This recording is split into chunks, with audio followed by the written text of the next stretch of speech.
Sunday, September 15, 2024. I'm Anthony Davis. Welcome to the Weekend Show, where we make the time to consider the news of the week.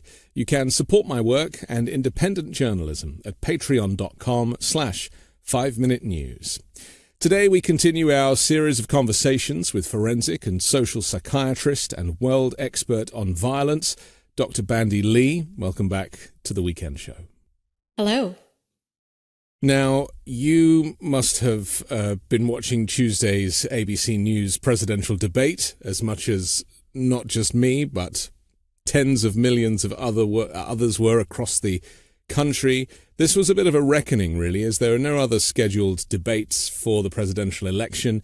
ABC News got to do this. They agreed the plans with both parties. Donald Trump won the coin toss. He got to do the closing statement. Kamala Harris chose to be in the right-hand podium position, and it actually played out surprisingly better than I was fearing. Maybe it's just me, but I was terrified that it was going to be a car crash, and it wasn't. It was, however, an expose on a Donald Trump that we don't normally see. I wasn't getting rally Donald Trump, and I wasn't getting interview Donald Trump. I was getting another version of this man with a personality disorder, malignant narcissism, as you describe. Just firstly, tell us about the man that you saw on that podium on Tuesday night.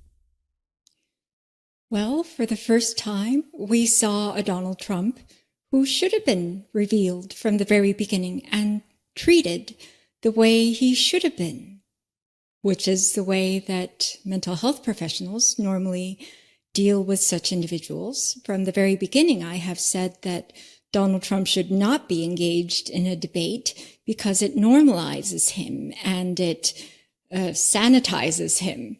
But Kamala Harris, one advantage I felt, a very strong advantage, and it's far more significant than most people may realize, is her background as a prosecutor, dealing with these disordered personalities and constantly consulting with mental health experts.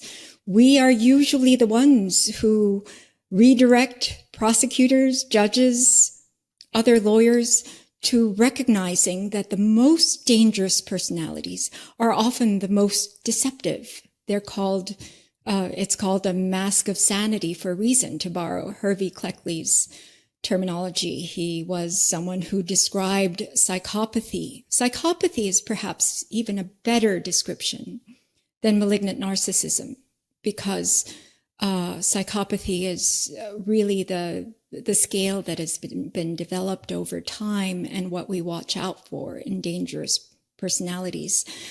It measures the degree of dangerousness. And it's a very deceptive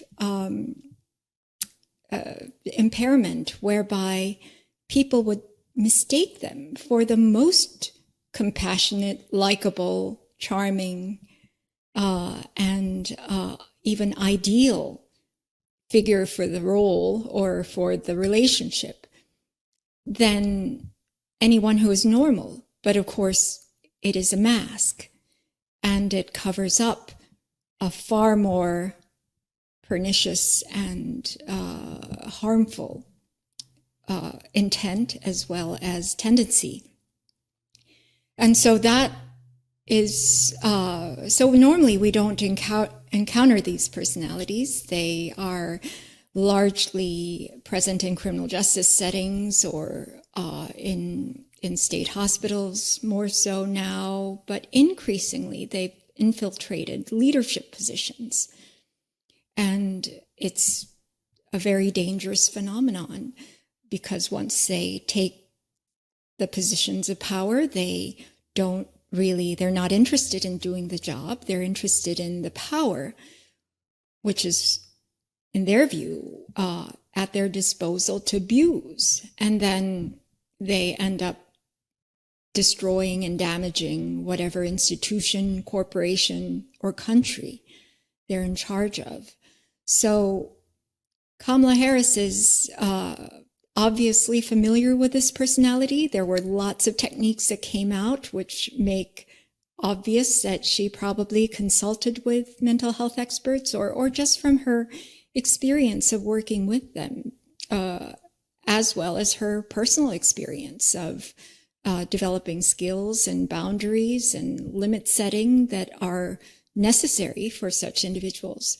It's not as easy as it seems, which is why no one else has succeeded at it, and why I have continued to say that it would take mental health experts to handle this.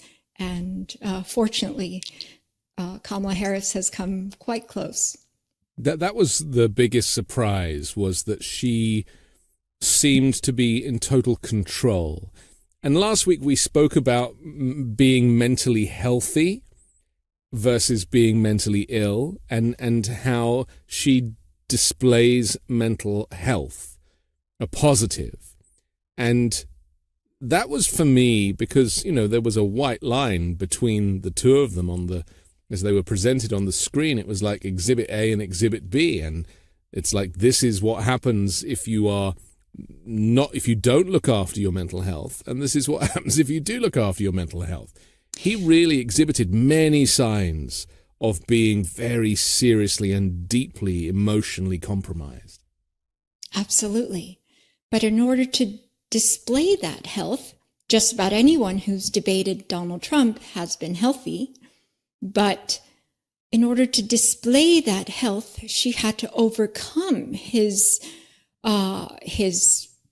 dominance, his threats and intimidation, his ability to take over the narrative and the scene. She had to become dominant herself. And you could see from the very first moment when she walked straight across the center of stage, she surprised him with a handshake and was very friendly, overwhelmingly friendly. Because she's never met him before. I didn't realize that, but they've never had any contact previously. I mean, that was a stroke of genius to march over into his domain, because she eventually met up with him behind his podium. He was walking much slower. All of that was deliberate. That was deliberate. Interesting. Quite deliberate on her part. And it takes a deep understanding of his psychology in order to be able to know that that is what is needed. And that is why the deeper the understanding of the problem of Donald Trump, which is a mental health problem, the more effective we would be at countering what he has manifested and spread. That's the reason why I have said from the very beginning of his presidency how critical mental health education was and continues to be, because that will allow us to find solutions, to intervene in ways that are appropriate, and to respond to him in ways that will be effective. That is the benefit of knowledge and expertise. There's so many games that he was playing with her during it, like trying to exert his authority. Do you think, even at the very beginning, do you think he was purposely walking extremely slowly onto the stage? I mean, I appreciate that he didn't have far to go, but it was almost like he was trying to dominate by just being, it was like a John Wayne to get to the podium. I think he was trying to remain calm and composed. In the beginning, he presented that way, but it quickly fell apart because he was not able to buttress that with any true emotional stability or composure. And he quickly showed himself for who he is. And also, being someone who is impaired, he cannot quickly adjust or change his method. He remains rigid. He had one method of countering reality, which is normally quite effective. But once we figure out how he operates, then it becomes his liability. She is clearly highly intelligent, and you have to be in order to navigate somebody like him. And also when you're on a podium and it's very hard, there's no audience, you really do feel very isolated in that environment. To be able to think clearly without the distraction of that type of a man dominating. I was very impressed with that ability. Yes, she has knowledge. Yes, she has knowledge of these individuals and their psychological structure, so that she does not get wrapped up in their way of thinking or their way of responding. She actually rises above and far above. You know, Michelle Obama said, when they go low, we go high, but I've actually said we need to go even higher, because it goes beyond what ordinary etiquette or ordinary social skills can handle. It requires some expert knowledge and experience. She's clearly experienced. Well, she said, I know his type, didn't she? When she was talking about being a prosecutor, she's like, I know Donald Trump's type. She'd said that in a previous event. And, yes, you know, that wasn't bluster. I mean, that was absolutely clear that she does know his type, and therefore she knew how to really goad him and get at him. But she did it in a way, as I was seeing, because I always want people to go low. You know, I'm very much of the opinion that it's like, be explicit. But she didn't. She remained very classy, and she didn't stoop. And I think that was her power. Yes, actually, those who deal with such personalities are, in fact, quite firm and quite severe at times. But it is not because they're stooping to their level, but because they know whom they're dealing with and what is required to contain their behavior. Because a lot of their behavior actually needs to be managed. A lot of what mental health experts or forensic mental health experts, those who work in criminal justice settings or at the interface of psychiatry and the law, we're constantly managing behavior because they cannot do it themselves. In fact, going along with their demands or giving them infinite leeway, which is what they demand, is actually the exact opposite of how we should be treating them. In fact, Donald Trump himself became as dangerous as he had become because he was given the power of the presidency that he should never have been given. He's too impaired. That is what unfitness means, that he cannot handle that level of power. It has only made him more miserable and more disillusioned with what is not possible because his fantasies would never meet reality, and all the more dangerous. I got the impression that the expose of his unfitness, by nature of the split screen, was very helpful to undecided voters or independent voters, people who hadn't yet maybe made up their minds. I mean, I'd like to think most people already have, but there's always people that can be swayed, and we've spoken about this previously. He was at many points saying things that weren't just untrue, they were outrageous. And maybe we could look at a few of those, and maybe we should start on the abortion subject because it's so important. That, you know, he kept reiterating that Democrats kill babies after they are born. And in fact, the moderator had to step in and say it is illegal to kill babies in all 50 states. How is it that something as outrageous and clearly false as that can be said out loud, and he repeated it several times, by a former president and somebody who is running for president, and expect to be taken seriously? Is it that he just doesn't have any respect for the people that support him and think they'll just lap up at anything that he says? Or is there something else to this? It seemed quite sinister. Well, he himself is driven by a dark psychology. What Swiss psychiatrist Carl Jung called the shadow.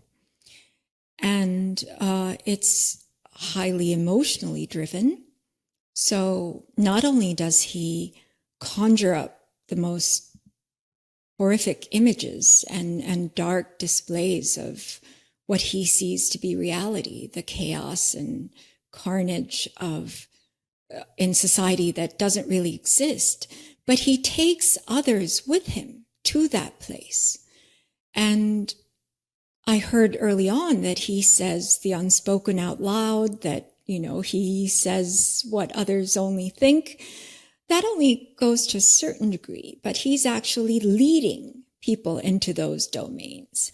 And that's part of the Trump contagion that I've been warning against and wrote in my latest book, The Psychology of Trump Contagion, that he's spreading not just ideas, but a whole mindset and a whole psychology that once people assume it, they come to think like he does. They rather follow whatever he says, and then reality goes by the wayside because he subverts reality into delusion, and his own delusions into reality.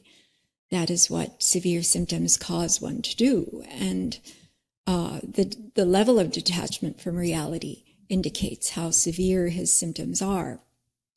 So that's one of the reasons why he's able to be completely untethered from reality. He's able to, what he's describing is feeling, the killing of babies, the eating cats and dogs, that kind of imagery, vermin, bloodbaths. It's a hellscape. He's describing his own hellscape. That's right. And his own distress, because those who are mentally unwell inevitably suffer, even if they project the reason for that suffering onto others and explain in all kinds of ways to make their own situation palatable to them. It's called ego-syntonic, meaning it doesn't bother the self, but it bothers others. Because that rhetoric about killing babies, I mean, I feel very uncomfortable even saying it myself, but that is the language of the MAGA Republican Party. That is what they kind of jumped on. And I think it was because of one case of a failed pregnancy. And so they rewrote the story of that and have been regurgitating it in a way that claims that, and firstly, Democrats are not doctors. So there's no Democrats killing babies. And so the language has become diluted over time so that it's really just like 3 or 4 quite explicit words that don't really make any sense. And so there's no desire to go to the origins of the story, to debunk. And that's what I would have preferred Kamala Harris to have done in that moment. But she actually did very well on this subject. She's very well versed in it. And she was able to talk about people. And this is something that he could not connect with. She talked about how a woman who needs to seek an abortion has to cross state lines. She has to travel. She has to get on a plane. She has to sit next to strangers. She's in distress. She's emotionally compromised, and he just couldn't go there. And it was very important for her to tell that story, wasn't it? Yes, she knows exactly the kinds of things that will help her connect with the American public that he himself cannot understand and he himself cannot take part in. Usually, we don't diagnose public figures, and I've told you I hadn't diagnosed Donald Trump, but actually we did do a dangerousness risk assessment on him as a public service to submit as a pre-sentencing report to Manhattan Criminal Court Justice Juan Merchan. And part of doing a dangerousness assessment involves measuring on a scale of psychopathy, the degree of psychopathy. Now, mental health in general has used multiple different categories and scales, but I think one useful one is a scale of psychopathy, going from the scale itself is measured from 0 to 40. Very few people are 0 and very few people are 40, but it is a spectrum whereby the more psychopathic traits one has, the more disconnected from reality one will be, and more dangerous. That's why it's actually a wildly useful scale. Ever since Dr. Robert Hare in Canada developed it in the 1990s, it's been widely distributed and studied to the point where it's probably one of the most rigorous diagnoses we can make. But it's a diagnosis that does not depend on a personal interview and does not depend on getting the person's consent, because it's actually a measure for keeping others safe. It's a dangerousness scale. So we did that scale, and I wouldn't state the score until the sentencing actually happens, because as an etiquette, we haven't really revealed it publicly. And since we spoke last week, the sentencing has now been delayed. That's right. Until after the election. Yes. And that, I mean, how did you feel about that? I was I was a little upset, to say the least, because Tanya Chutkan's court doesn't seem to care for the fact that he's a presidential candidate, but Juan Mercan did and does, and therefore made the delay because he was like, it's too complex to schedule this and it's inappropriate to do it with the election. And I felt like that was a bit of a cop-out, really.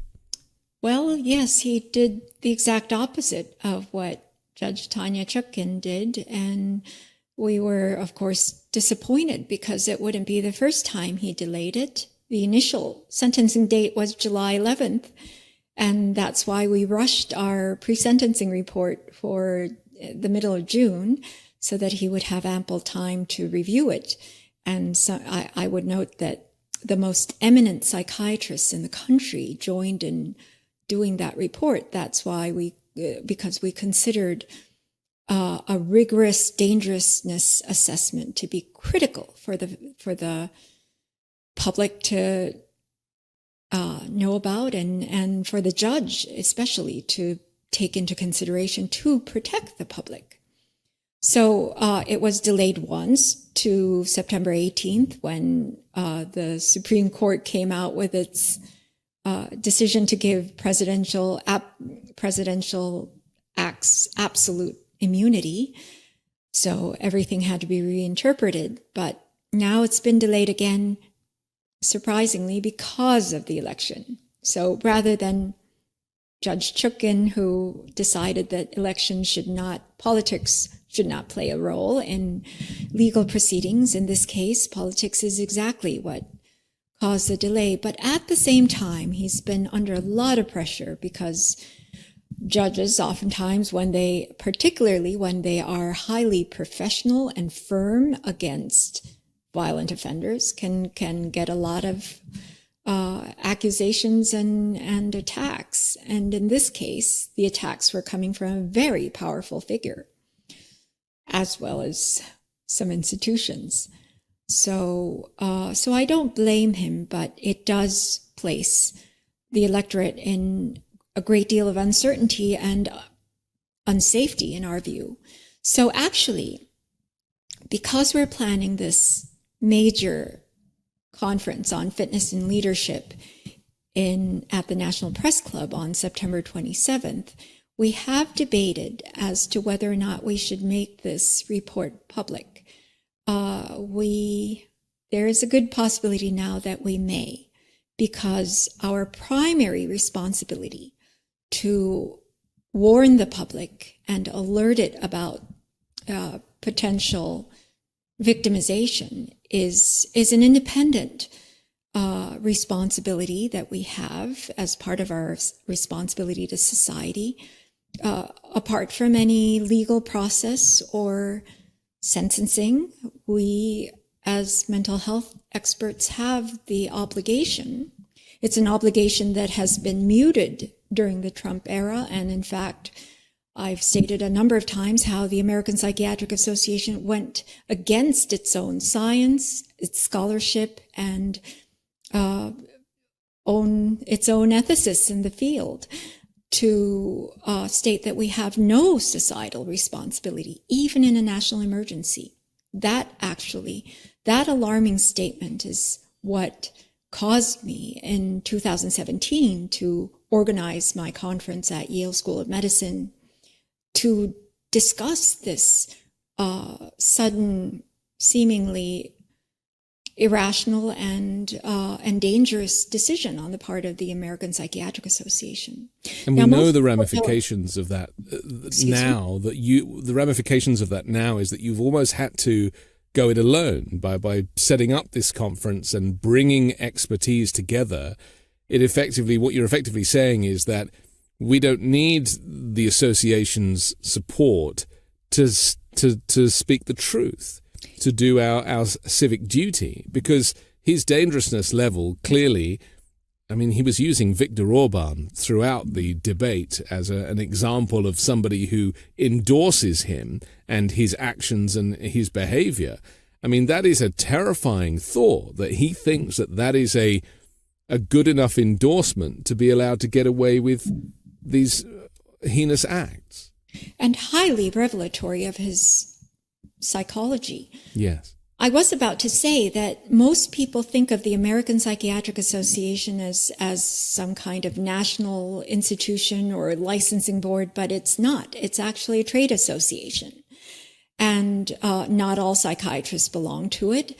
It would have been, as a premier professional association, it would have been highly helpful for them to take on the professional consensus that we had at the time that Donald Trump was dangerous.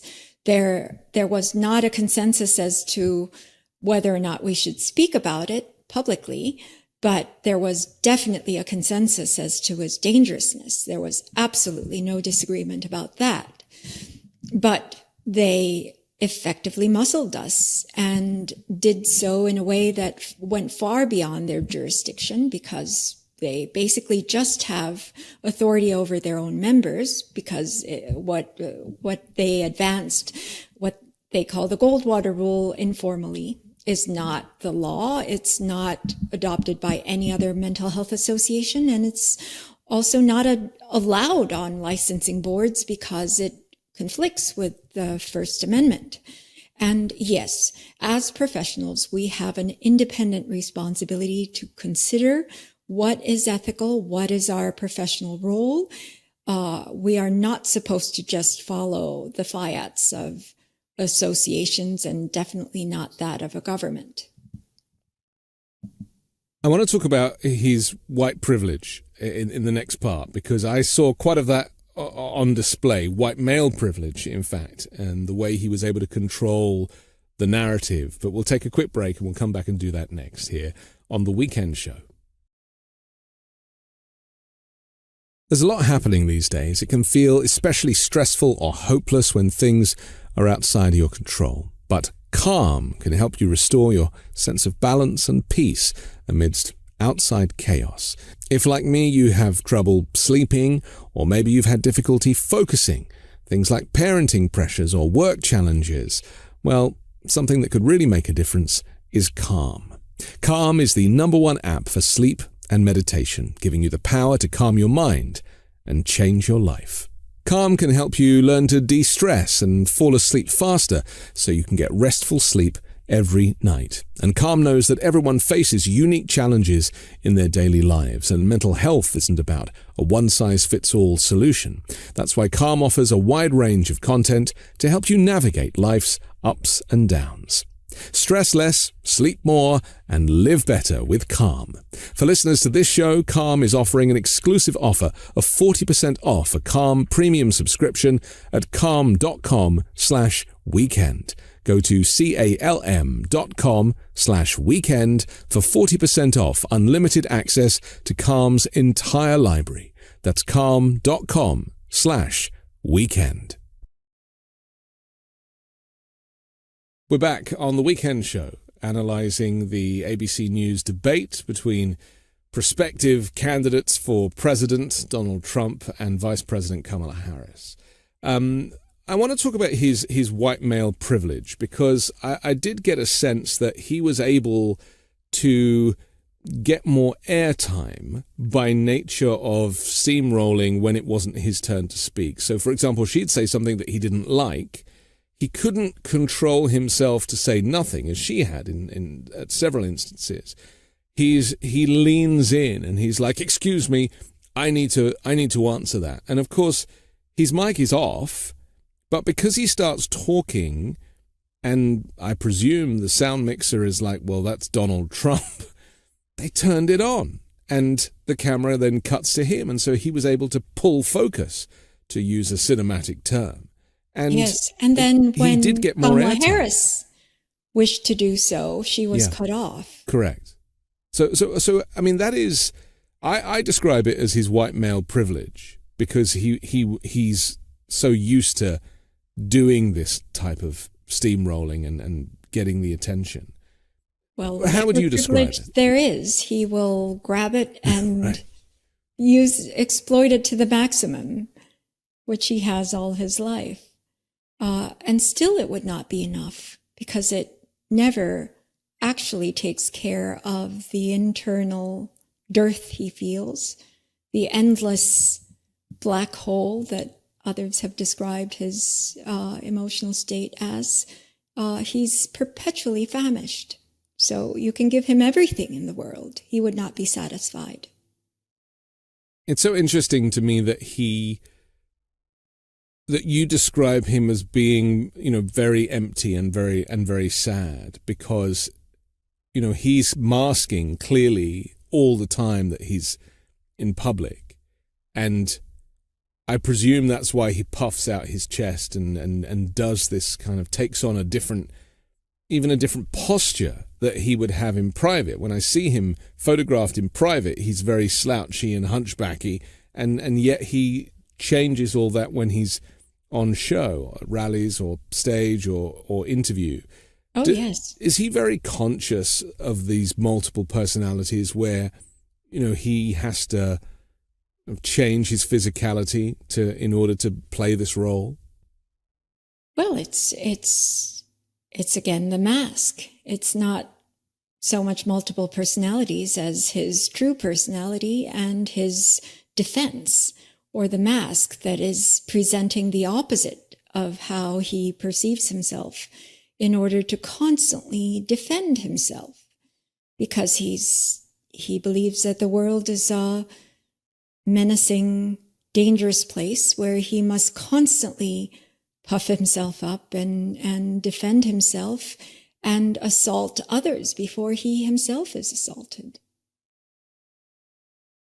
Some of the questions he wasn't able to answer at all. And for example, she was talking about healthcare, and he's like, well, she was like, where's your plan? And he said, I have a concept of a plan, but why should I have a plan? I'm not the president. He let slip the fact, because he's always saying, as he did at the beginning of the debate, that he felt that Donald Trump should be the president, that Joe Biden lost the election. He was still going down the election fraud avenue, which I was very surprised at, because I was like, man, 60 court cases, so much press coverage of the fact that was a free and fair election. And he's still, all these months, years later, he cannot let it lie. So he was just defaulting to that again, sowing misinformation, causing electoral chaos by nature of his accusations. Well, he's truly aggrieved. He cannot tolerate a reality where he hasn't won the election. So he must continue to defend that delusion. But they did point out that he'd said that he'd only lost by a whisker, and then he kind of said, I was being sarcastic or something. So, because I thought he'd dropped that narrative. I thought that over time, the notion that he wasn't the winner, he'd kind of put it to bed. So what you're saying is that he never put that to bed. Well, and actually he knows he the lives reality, with it. And at certain points he will be able to accept the reality or not. But that depends mostly on his emotional state, not any external fact. And indeed, actually, I thought that his ability to even state that he did not have a plan for healthcare was a sign that actually that's the greatest level of emotional health that I've seen in him, because otherwise he would be saying, I have the greatest plan. Yeah. Only I can fix it. But he did say that when he was in office. He kept saying, it's coming in another 2 weeks, I'll unveil my plan. And clearly there never was one. So that is a shift, isn't it? So I felt that could have been a shift that happened in the course of the debate, because Kamala Harris was, in fact, acting like a therapist. That's why I feel that she's quite seasoned in working not only with mental health experts, but learning a lot of the techniques and perhaps even having studied them herself. There are certain things she said. For example, she said, he's trying to again divide and distract from reality. So that's a comment on process. Most people don't think of doing that. They get carried away by the process, and that's how he wrests control of the situation. But in this case, she was pointing out and in fact neutralizing his process or manipulation of process. And so she effectively took that defense away. There was another thing she said, for example, that you're not running against Joe Biden. You're running against me. Yes. That very much summarized and gave him back his process. So restating whatever he was saying in terms that are quite stark and illustrate his process. So also her pointing out that from the very beginning, before anything happened, that he was going to come out with a bunch of lies. And so she referred back again and again. As I said in the beginning, I told you that he would be saying a bunch of lies, and here are the lies. So these are actually very effective techniques of limit setting, of basically managing him in ways where he will not go off in all directions. He would not be able to expand to his concept of infinite power, omnipotence, and omniscience, but rather he became more reality-based. And we saw him for who he was, partly because of what she was doing during the debate.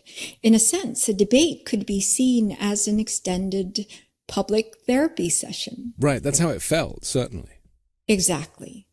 And that's why he wasn't able to muster up his usual, much of what he said was kind of rote and what he normally says, but his behavior, his demeanor, his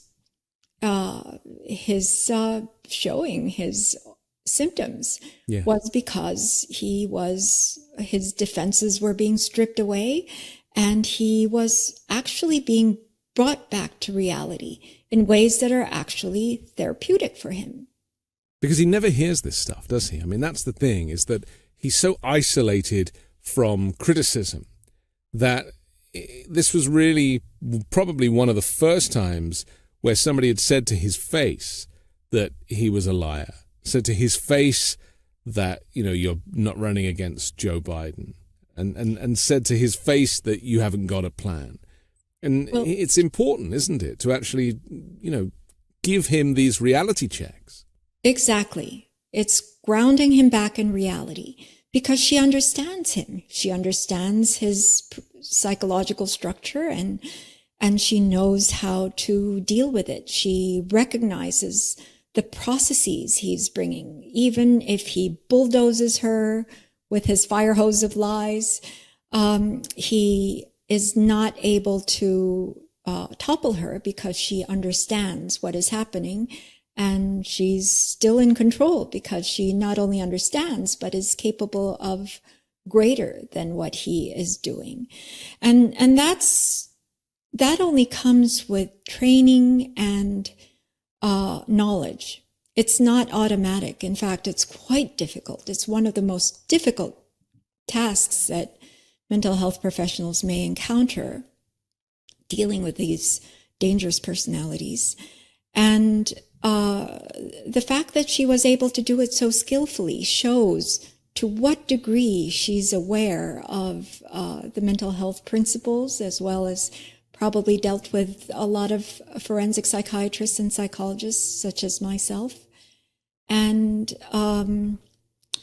this is what has been needed. Otherwise, we end up feeding his symptoms, amplifying them, giving into them. Right.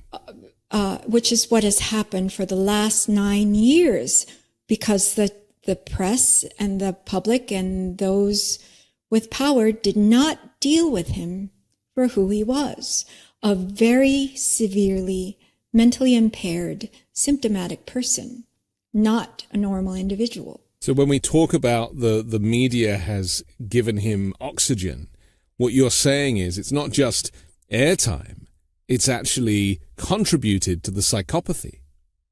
Absolutely. 100%. Because he would not be so severely impaired. He's much, much worse than he was 9 years ago, precisely because he's been given everything he's asked for.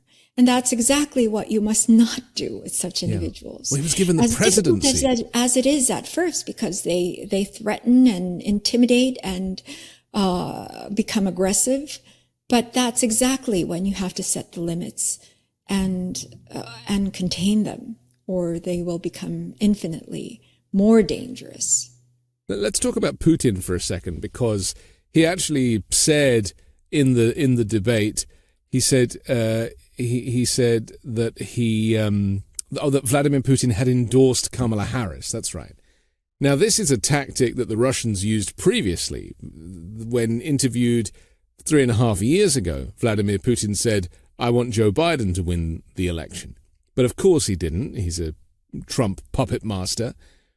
And in fact, only the other day at a Trump rally, Trump claimed that Putin hadn't endorsed Harris. And he said he didn't mean it when he said he did. And so there was this kind of misinformation, this purpose, disinformation, I presume, to confuse the issue. But clearly this was put on full show. And then Harris comes back and goes, well, the reason you like Putin is because he can manipulate you. He is manipulating you. It's not the other way around. And that was very shocking for him to handle, wasn't it? Of course. He couldn't tolerate Vladimir Putin supporting anyone else, which is why he denied it. And Putin was saying that actually to control Trump, because doing so would make Trump devastated and clever. Be all the more submissive toward him and lap up any hint of favor he would give him. So it's a control technique. It's so simple, isn't it? You know, we've spoken on the show before about Putin's training as a KGB agent and psychological techniques that the Russians have used for decades. But this one seems so simple. Is it because Donald Trump is such an easy mark that Putin's able to just go, I'm supporting her, knowing that he is going to struggle with that and then talk too much? Yes, Russians are highly sophisticated at psychological warfare, because that's what they have employed through many regimes, and they're highly known for that. Donald Trump, on the other hand, is a very, very simple person who even many of us Americans can figure out. It doesn't take a Russian KGB. And his naivety was kind of on full display. And I was interested in his face because he doesn't have a sense of humor. He doesn't know how to tell a joke. He's not a humorous person.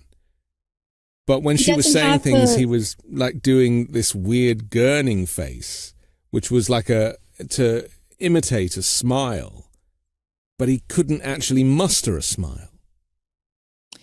Well, that's what his dangerous personality traits reveal, that he's not capable of many of these positive emotions, humor, compassion, love. These things are truly outside of his grasp.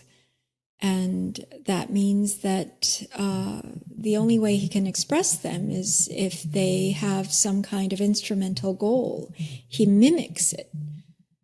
But most likely, especially with the psychopathy scale that we performed, he has very little capacity for it, which is quite tragic.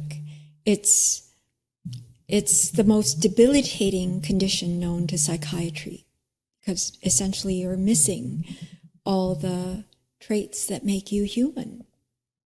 But it doesn't discount the dangers. And so they need to be contained, and they need to be kept from power positions so they don't propagate their symptoms and they don't create others who have their impairments.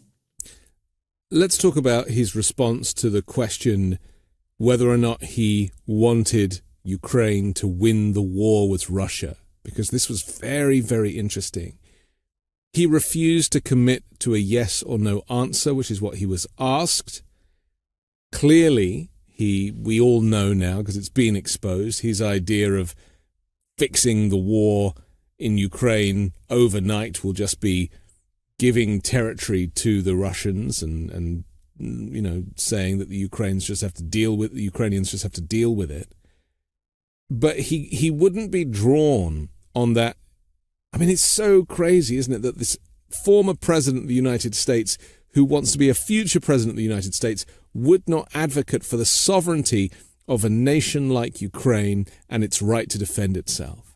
I mean, that's all we needed to hear from him, to know that he is an enemy of the state. That's right, because he isn't interested in democracy. He's not interested in justice. He's highly allied with the strong man because he himself, well, the strong man psychology is that these are all weak men, and they display this exaggerated strength in order to dominate and deny what their true inadequacy and ineptitude. And so for Donald Trump, someone who has the defenses of Putin is far more appealing, and someone like Zelensky, for example, or a nation like Ukraine is nothing to him. In fact, he may have disdain for them for not displaying the kind of strong, militaristic, just overbearing kind of power that Russia exerts. It's so interesting, isn't it, that the guy who wants to be president is literally on the wrong side. Well, that's why American democracy will not survive another Trump presidency. Yeah. Well, we barely survived the first one because the U.S. was actually categorized as an anocracy for a while. We are no longer the longest enduring democracy. I believe Switzerland holds that position now because we were briefly a non-democracy after January 6th, I believe. It's remarkable, isn't it, that Yes. he's even allowed to run for president, considering the mental health, but most importantly, his hate for the democracy that is the United States. And there is this constant denial from MAGA Republicans that we were ever a democracy. And that now is, I think, it's almost as important as the reversal of Roe when it comes to people voting. And that's why I'm hoping that people will cross party lines in order to vote for Kamala Harris just this once, because it maintains the democracy that he has no interest in. Well, that will be our first step to restoring ourselves, because otherwise we will just continue down the death spiral. Well, all of this is because Donald Trump has spread his symptoms in a way that has compromised the entire nation's mental health. So I've been describing in many places that democracy is what collective mental health looks like in our day. Otherwise, we would become incapable of it. So voting Democrat this time around may be voting for mental health versus mental pathology. Let's take another quick break, but I want to come back and wrap up our analysis of the ABC News debate and just take a deeper look at some of his use of language. We'll do that next here on The Weekend Show. I've always found it difficult to find clothes that I like to wear, and when I find one thing that works, I just buy loads of them and just wear the same thing all the time. Well, men's closets were due for a radical reinvention, and Rhone stepped up to the challenge. Rhone's commuter collection is the most comfortable, breathable, and flexible set of products known to man. And here's why.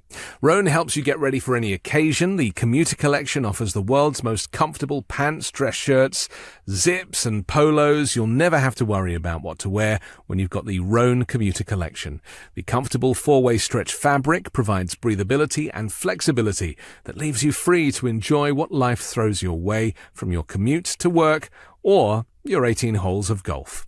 It's time to feel confident without the hassle. With Rhone's wrinkle release technology, wrinkles disappear as you stretch and wear the products. It's that easy. And with Gold Fusion anti-odor technology, you'll be smelling fresh and clean all day long. And on top of that, Rhone is 100% machine washable, so you can ditch the dry cleaner altogether. I personally love a technical fabric, something that is advanced and uses technology to make a more comfortable and more modern outfit. Now, the commuter collection can get you through any workday and straight into whatever comes next. So head to rhone.com/Anthony and use promo code Anthony to save 20% off your entire order. That's 20% off your entire order when you head to rhone.com/Anthony and use code Anthony, ANTHONY. It's time to find your corner office comfort. We're back on The Weekend Show with Dr. Bandy Lee. I'm Anthony Davis. So during the debate, Donald Trump kind of got to what I call his Armageddon moments, and he does this during the rallies where he talks about World War III, and he talks about nuclear weapons, and that's the reason he claimed that, Putin needs to be taken seriously because he has a nuclear arsenal. Now, this is not the language of a sane man to start using World War III as a threat for not voting for him. It's extreme. And I'm pleased he's now saying World War III and not World War II, which he said on a few occasions in rallies where he obviously, got his history wrong. But even so, it is such a level of provocation that it undoubtedly is going to make people think this guy is dangerous to have access to the nuclear codes here in the United States. Well, that has been the reason for our coming out in public to warn for societal safety and survival from the very beginning. We were not political people. We were not interested in countering one candidate or another. What we saw was the dangers that Donald Trump brought because of his psychology, because of his mental unfitness, and the power position that he came to hold by being elected to the presidency. Many people buy into his rhetoric that he's a peaceful president, that he started no wars. But I would argue he started multiple wars by spreading his warlike mentality, because in his mind, he's constantly fighting wars. And so war is his normal state. And so alliances didn't make sense to him. Collaboration, cooperation do not even enter his vocabulary. Everything is a competition. And he started trade wars. He started threatening nations. He escalated the threat of nuclear war far before any of the wars happened during Biden's presidency. Well, we do have the very aggressive military-industrial complex that may not have considered him a reliable proponent or driver, but he certainly destabilized the world in a way that the military-industrial complex could. And we're seeing that in Gaza as well. I mean, the effects of that in Gaza, with Iran being destabilized. Of course, he pulled the U.S. out of the Iran nuclear deal, which prevented them from enriching uranium at significant quantities. So Iran was contained previously, and now, of course, they are supplying Hamas. And so he certainly set the stage for multiple world wars. But that's the confidence trick, isn't it? This whole no war thing. It's like build the wall. It's very simple language that we hear it repeated by Trump supporters. No war, no war. And yet anybody with any understanding of international diplomacy and relations recognizes that there is a breadcrumb trail back to Donald Trump with many of these conflicts. Some of which he didn't even know about. I mean, I'm sure he has no interest in Sudan or Yemen, just probably has no idea that these things are going on. And there's actually a very interesting phenomenon that happens psychologically. That's I've mentioned before that most of mental processes are unconscious. Something very interesting that happens unconsciously is that we tend to create or recreate in our external world what is happening internally. And so when we feel so much chaos and confusion, as well as aggression and trauma around him, that's actually what's going on within him. So we come to feel through his actions what he actually feels within. Finally, the greatest example of his inner child being exposed in that debate for me was when Kamala Harris said, "I'd like you to come to one of his rallies.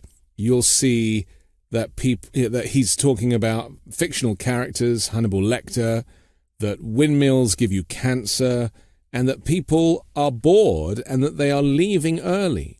And that destroyed him. I mean, you could see him physically shrivel as she was saying that. But it also lit him up, because that was a subject that he felt he could talk about. And it was something that was obviously far more important to him than any of the other subjects surrounding policy or public service.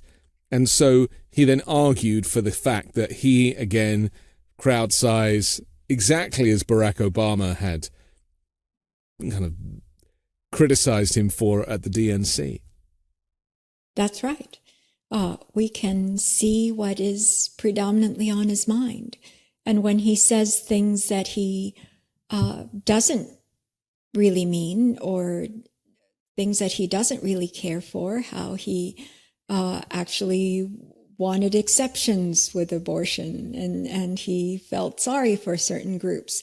It comes across as very disingenuous because he doesn't connect that way. But numbers, crowd sizes, that's how his worth is measured. And so he becomes very animated in that direction. But she also did very well in pointing out exactly what he was relying on and how he operated, and the things that people could not say out loud, such as the glaring signs of his mental decline. Could she have said that out loud? I mean, I was wanting her to reference his insanity and specifically, and his mental impairment specifically, but she didn't do that. I felt that she was treading a fine line as to what she could say as a candidate. And but for me, I felt she said it more than anyone else. Our frustration with Joe Biden in the past was that he would not point these things out. He would explicitly avoid these topics. And but then again, this ought not to be the kind of thing that a presidential candidate needs to preoccupy themselves with. Unfortunately, that's where we are with Donald Trump. She pointed out that she grew up in a normal middle-class family, and yet he had been given $400 million by his father and gone bankrupt 6 times. That hurt him so much, that reality check. But he also wasn't able to understand that she was allowing for inflation with that number. So she was describing a number that is relevant now, but he couldn't make that connection or equation in his mind. So he said it was far less than that. Well, yeah, it was, by today's money. And so I thought that was an interesting expose as well of him failing to understand the example she was making of him. Well, he will grab onto anything that will affirm his worldview. Most of us modify our worldview based on facts and reality, but he does the opposite. He has a certain view of himself, and he will fudge facts or grab onto any conspiracy theory that will help buttress his desired worldview. And that's why so many of his followers come up with conspiracy theories. I've said before that he is leading the media and the direction of disinformation rather than the other way around, because people recognize that they can gain favor, they can gain popularity, automatic viewership by meeting his emotional needs and providing him with the information that he can make use of to buttress his own sense of self and desired world view. He's so easy to manipulate, is what you're saying. It doesn't take a spy to know how to handle this guy. Is that you only have to compliment him a little bit, tell him that you're a huge fan, maybe mention an episode of The Apprentice that you'd seen that you particularly liked, and then you've got him eating out the palm of your hand. That's right. I think Kamala Harris said at one point that the dictators would just eat him for lunch. That's right. And which is true. But the problem is, it's only the nefarious actors who have figured out his psychology and are making use of his weaknesses for unethical and illegal ends. Whereas because we haven't been able to hear from mental health experts in a public setting, that the population that really wishes to manage his psychological symptoms in a way that would keep us safe, that would benefit us, are not becoming known. In fact, I've said from the very beginning that Donald Trump is the kind of person you could convince to resign from the presidency right away. In fact, there were many opportune moments. Most people respond in disbelief when they hear this, but Well, that's a difference of understanding his psychology versus not. Well, John Kelly, the former White House chief of staff and general, who secretly bought our book, The Dangerous Case of Donald Trump, and used it, they say, as an owner's manual of how to manage Trump, seems to have avoided a nuclear war with North Korea using the principles that we outlined in the book. So imagine if not just John Kelly, but many people in charge and power would have made use of the knowledge we had. Imagine if the entire American population were protected and inoculated with the information we had. And if the experience of a prosecutor with Kamala Harris benefits her so much in dealing with him, imagine forensic mental health experts who specialize in dealing with the psychology that Donald Trump brings. How different a place we would be in today. And that's been the greatest difficulty and frustration of not being able to have our voices heard in public, which is remedied, very thankfully, thanks to you. Well, I was going to say that I feel that you kind of answered your own question as to whether or not you should publish the report that you compiled for Judge Mercan, because it is clear to me that transparency in this urgent moment in history is probably going to be the most helpful thing. And, you know, if people understand that a body of mental health experts have drawn these conclusions together, it's very different to just one person with an opinion. And yes, that really is how these, you know, how you make change.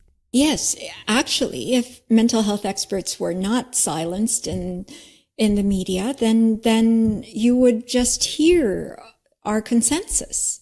Of course, all kinds of other opinions have the possibility of entering because it's a politically charged issue, but eventually you would hear what is the correct course that we all think of things and the consensus we arrive at, given enough information and discussion. In medical conferences, we usually end up with a conclusion that we can all agree on because the thinking process is quite the same and standardized.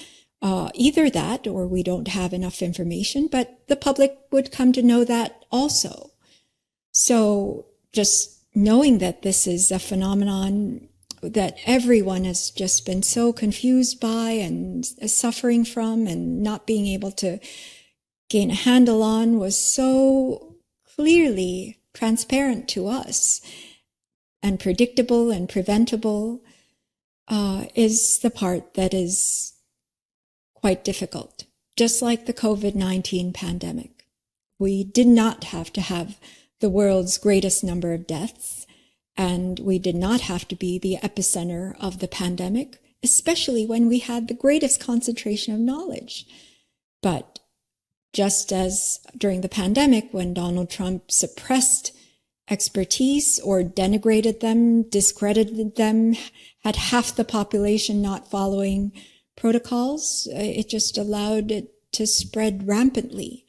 And it's the same with what I've been calling a mental health pandemic, that is Trump contagion. It could have been contained so much earlier and could have spared a nation of incredible levels of suffering and allowed us to get to a much higher level where we would be solving the world's problems, not trying to avert another existential threat. Yeah. Well, his response was, it is what it is. And, you know, that is not good enough for a commander-in-chief. We have to finish, but I'm so grateful to you for your analysis, and I wish you luck with the original book, the new book, and the conference that you're planning as well. If you'd like to find out more about Dr. Bandy Lee, you can visit bandylee.com. There's a link below in the description. For now, Bandy Lee, thank you for joining the Weekend Show. Thank you once again for having me. I'm Anthony Davis. Don't forget to support me and independent journalism at patreon.com/5Minute News. See more of me on the 5 Minute News YouTube channel and podcast. And I'll come back next Sunday with more factual news to discuss on the 5 Minute News Weekend Show with Midas Touch.